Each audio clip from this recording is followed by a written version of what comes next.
In ancient India, where kingdoms rose like waves and vanished like dust, one story glows softly through time. A story not of war, nor of kings, but of a woman whose beauty moved empires, and the monk whose compassion moved her soul. This is the story of Buddha and Amrapali.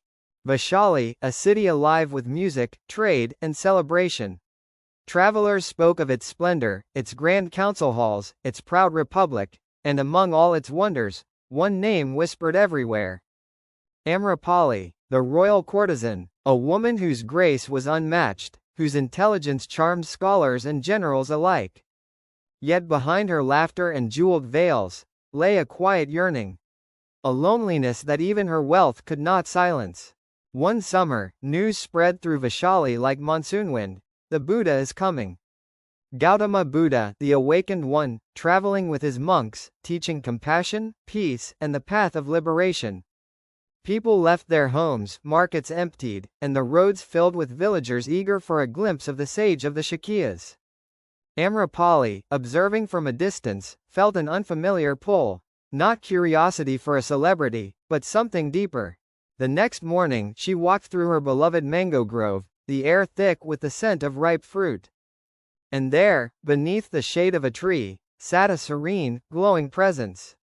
Buddha, silent, still, radiant in calm. Amrapali, used to admiration from all who met her, felt something new: humility. Gathering her courage, she bowed and spoke softly. "Blessed one, will you honor my home by accepting my meal today?" The monks glanced at one another. A courtesan inviting the enlightened one? Surely he would decline. But Buddha simply said, "A sincere offering is beyond status or name." And with that, the city gasped. For Buddha had accepted. Amrapali prepared her home with devotion she never knew she possessed. No silks, no dancers, no opulence. Only simplicity, only sincerity. When Buddha arrived, she served him with trembling hands. Not out of fear, but out of something she had never felt before: reverence. Buddha ate in silence, his presence gentle yet vast. After the meal, Amrapali confessed softly, "I am admired by many, yet peace escapes me." Buddha looked at her with compassion that pierced deeper than any jewel could shine. "Amrapali," he said, "beauty fades. Status fades. Even the greatest cities fade. But truth endures. And liberation belongs to anyone, noble or courtesan, who chooses it." Her eyes filled with tears. For the first time, someone saw her not as an ornament, not as a possession, but as a human being longing for meaning. The next morning, the city awoke to astonishing news.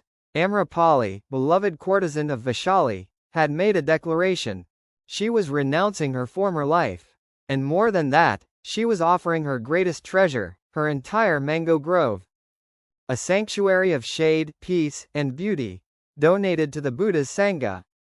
That grove would become the legendary Amrapali Vihara, a place of teaching, meditation, and compassion for generations to come.